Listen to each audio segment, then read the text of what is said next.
నిన్నటి వరకు నీరసపడిన రొయ్య నేడు మీసం మెలేస్తోంది. కరోనా కష్టకాలంలో ఎగుమతులు లేక ధరలు పడిపోయి వైరస్లతో ఉక్కిరిబిక్కిరవుతున్న రైతులకు గత కొద్ది రోజులుగా పెరుగుతున్న ధరలు ఊరటనిస్తున్నాయి. 2 నెలల నుంచి రొయ్యల ధరలు పెరుగుతూ ఉండటంతో రైతులు హర్షం వ్యక్తం చేస్తున్నారు. అంతర్జాతీయ మార్కెట్లో డిమాండ్ పెరగటంతో కొనుగోలుదారులు పోటీ పడుతున్నారు. దీంతో రైతులకు లాభాల పంట పండుతోంది.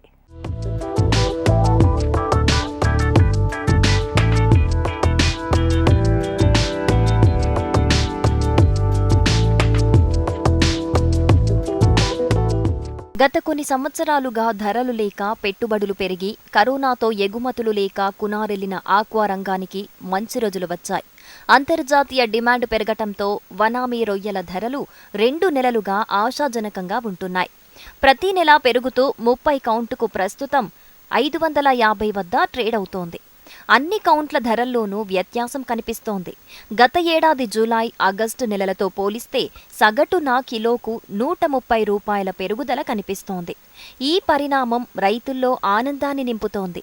వెరసి సరికొత్త ఉత్సాహంతో పంట సాగుకు సిద్ధమవుతున్నారు.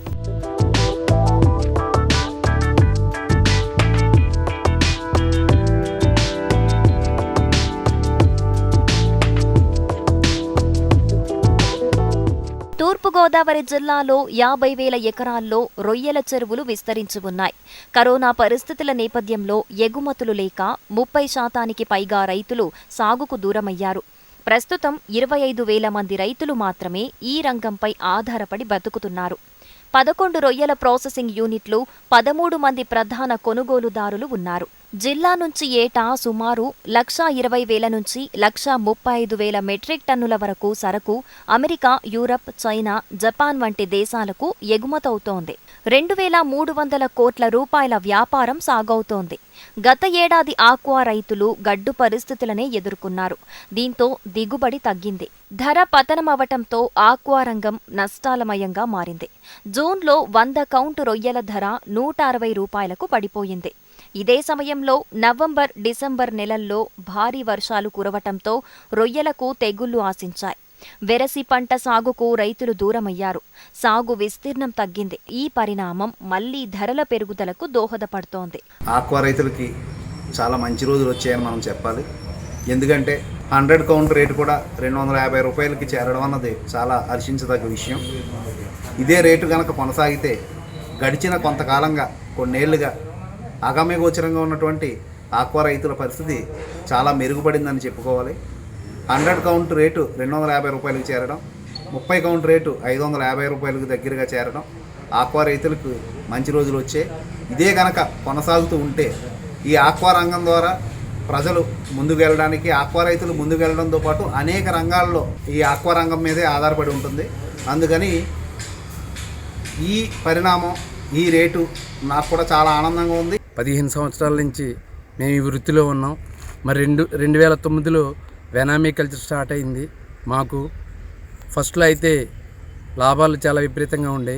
మరి ఈ మధ్య కాలంలో ఎలక్ట్రికల్ మీద సబ్సిడీ లేకపోతే ఇవన్నీ కూడా మేము చాలా ఇబ్బందులు పడి ఈ వ్యాపారాలన్నీ మూసుకునే పరిస్థితి. మరి రాబోయే రోజుల్లో మరి ఈ సబ్సిడీని కంటిన్యూ చేస్తే రైతు నిలబడతాడు, లేకపోతే మరి చాలా ఇబ్బందుల్లో ఉన్నాం.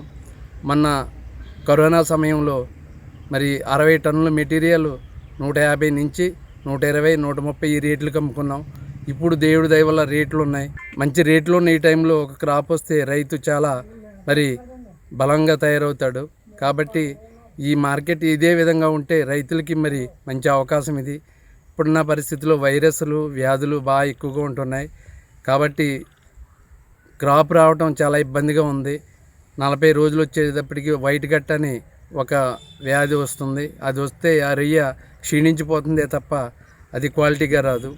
ఇన్ని పరిస్థితుల్లో మరి ఈ ఆక్వాకల్చరు రైతులు చేస్తున్నారంటే ప్రభుత్వ సహకారం పూర్తిగా ఉంటుంది. సబ్సిడీ విషయంలో, కరెంట్ సబ్సిడీ విషయంలో ప్రతి ఒక్క రైతు కూడా రుణపడి ఉన్నారు. ప్రస్తుతం అమెరికా, యూరప్, చైనా దేశాల నుంచి రొయ్యల ఎగుమతులకు ఆర్డర్లు ఎక్కువగా వస్తున్నాయి. దీంతో 2 నెలల క్రితం మొదలైన ధరల పెరుగుదల అలాగే కొనసాగుతోంది. గత నెలలో 30 కౌంటు రొయ్యల ధర 530 నుంచి 540 రూపాయల వరకు ఉండగా ప్రస్తుతం 550 నుండి 560 వరకు పలుకుతోంది. రొయ్యలు రేట్ల విషయంలో కూడా ఇంతకన్నా తక్కువ కొనకూడదని కొన్ని షరతులు పెట్టి రైతులకి కొంచెం ఉపశమనం కలిగేటట్టుగా ముఖ్యమంత్రి గారు చేయడం జరిగింది. అలాగే కరెంటు కూడా ఇదివరకు 2.5-3 రూపాయలు ఉన్నది కూడా తగ్గించి రూపాయన్నర యూనిట్కి చేసి ఆక్వా రైతులు కొంచెం ఊపిరి పీల్చుకునేలా చేసింది ప్రభుత్వం. అలాగే ఎన్ని చేసినా కూడా రొయ్యలుకి గిట్టుబాటు ధర లేక రైతులు చాలా ఇబ్బందులు పడ్డారు. మరి ఈ మధ్యకాలంలో చూస్తే ఒక 4-5 నెలల నుంచి రొయ్యలు రేట్లు చాలా బాగున్నాయి. ప్రతి రైతు కొంచెం ఈవేళ ఆనందంతో ఉన్నాడు. కానీ కల్చర్ బాగా తక్కువ, రొయ్యలు వేసింది రైతులు బాగా తక్కువ, సరుకు తక్కువ ఉండడం వల్ల రేటు బాగుంది. ఉన్న రైతులందరూ కూడా మరి హ్యాపీగానే ఉన్నారు. ఈ సీడ్ క్వాలిటీ లేకపోవడం వల్ల ఈహెచ్పి అనే డిసీజ్ సీడ్లో కానివ్వండి లేకపోతే పాండ్లో కానివ్వండి ఈహెచ్పి ఎప్పుడైతే వచ్చిందో ఇంకా ఆ రొయ్య ఎదగదు, అలా అని చావదు. రకరకాల ఇబ్బందులు పెట్టి రైతుని చాలా ఎక్కువ నష్టాలు గురిచేసేది ఈహెచ్పి డిసీజ్. అలాగే వైరస్ కానివ్వండి, వైట్ కట్ తెగులు ఒకటి ఉంది. ఈ వైట్ కట్ కూడా చాలా ఇబ్బంది పెడుతుంది. అది కూడా అంతే, రొయ్య చావదు, గ్రోత్ రాదు. అలాగా ఫీడింగు అన్నీ మెయింటెనెన్స్ అన్నీ కూడా విపరీతంగా అయిపోతూ ఉంటాయి. ఆఖరికి వచ్చేటప్పటికి రొయ్య అంతా కూడా లక్ష వేసింది 50,000, 40,000, 30,000 దొరకడం అలా రైతు ఇబ్బందులు పడుతూ ఉన్న సమయంలో మరి ఈ మధ్యకాలంలో అయితే రైతు రేటు విషయంలో అయితే హ్యాపీగా ఉన్నాడు. 50% కూడా కల్చర్లు లేదు ఇప్పుడు, ఎందుకంటే వేసిన ఎలా పోతూ ఉండటం వల్ల కొంతమేరే కొంచెం చెరువులు ఉన్నాయి, దానివల్ల ఈ రేటు బాగుంది. కానీ ఈ రేటు ఇలా కంటిన్యూ అయితే మరి ఒకసారి కాకపోతే ఒకసారైనా రైతు మరి కష్టాల నుంచి బయటపడతాడని చెప్పి ఒక ఆశ రైతులందరికీ ఉంది. రైతులు రొయ్యలు విక్రయించిన అనంతరం కొనుగోలుదారులు కొంత సమయం తీసుకుని నగదు చెల్లించేవారు. ప్రస్తుతం డిమాండ్ను దృష్టిలో పెట్టుకుని సరుకును బట్టి వెంటనే చెల్లించటానికి వెనకాడటం లేదు.